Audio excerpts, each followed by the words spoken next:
Assalamualaikum warahmatullahi wabarakatuh. Hari ini kita akan bertemu di dalam pembelajaran ilmu pengetahuan alam dengan materi perpindahan kalor.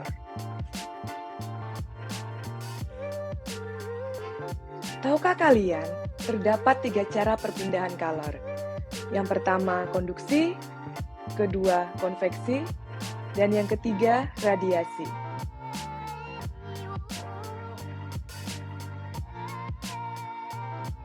Baiklah, Ibu akan menjelaskan tentang konduksi.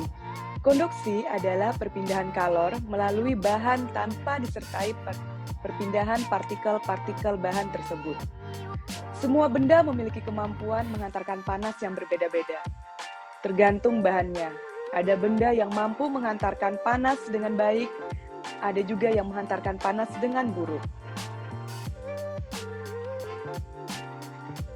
Nah, pertama, kita mengenali ada yang namanya konduktor. Konduktor berarti dia mampu menghantarkan panas dengan baik. Di antaranya adalah aluminium, stainless steel, baja, dan emas. Kemudian ada juga yang disebut dengan isolator, yaitu dia mempunyai kemampuan menghantarkan panas yang buruk atau tidak cukup baik, seperti kayu, air, bata, dan kain. Kalian pasti tahu, kenapa bagian pegangan wajan terbuat dari kayu dan wajan terbuat dari aluminium. Betul sekali, karena aluminium itu dia sebagai penghantar panas yang baik, agar kita tidak mengalami panas saat kita memegang, maka dibuatlah pegangannya dari kayu, karena kayu merupakan bahan isolator. Yang kedua adalah konveksi. Konveksi adalah perpindahan kalor dari satu tempat ke tempat lain, disertai gerak partikel-partikel benda tersebut.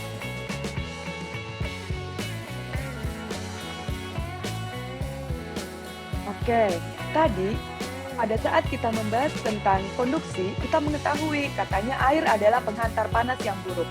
Tapi kok bisa ketika air bagian bawah dipanaskan, air bagian atas ikut panas? Nah, kalian bisa melihat dari gambar di samping. Di sini terjadi yang namanya arus konveksi.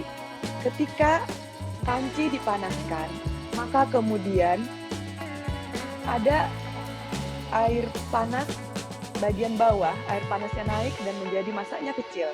Sehingga dia akan naik, kemudian air dingin akan turun, sehingga massa jenis menjadi besar. Sehingga terjadi perputaran atau terjadinya arus konveksi. Nah, arus konveksi juga akan menimbulkan angin laut dan angin darat. Untuk penjelasannya, kalian bisa menyaksikan tayangan berikut.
Oke, baik. Sekarang yang terakhir adalah radiasi. Nah, radiasi adalah perpindahan kalor tanpa menggunakan perantara. Kalian bisa lihat pada gambar, di situ ada sekelompok orang yang sedang menghangatkan bagian tubuhnya pada api unggun. Nah, begitulah terjadinya proses radiasi.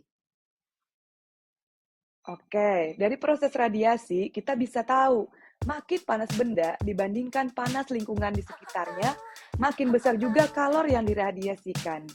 Kemudian, makin luas permukaan benda panas, makin besar juga kalor yang diradiasikan ke lingkungannya.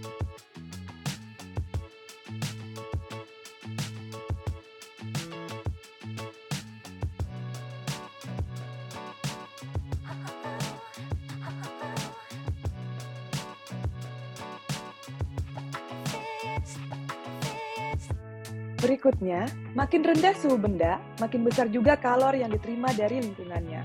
Dan makin luas permukaan benda yang dingin, makin besar juga kalor yang diterima dari lingkungannya. Begitu juga saat kita menggunakan pakaian yang gelap dan terang.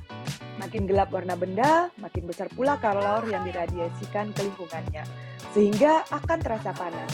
Nah, ketika makin terang warna benda, makin sedikit pula kalor yang diterima dari lingkungannya, sehingga akan terasa lebih dingin atau sejuk.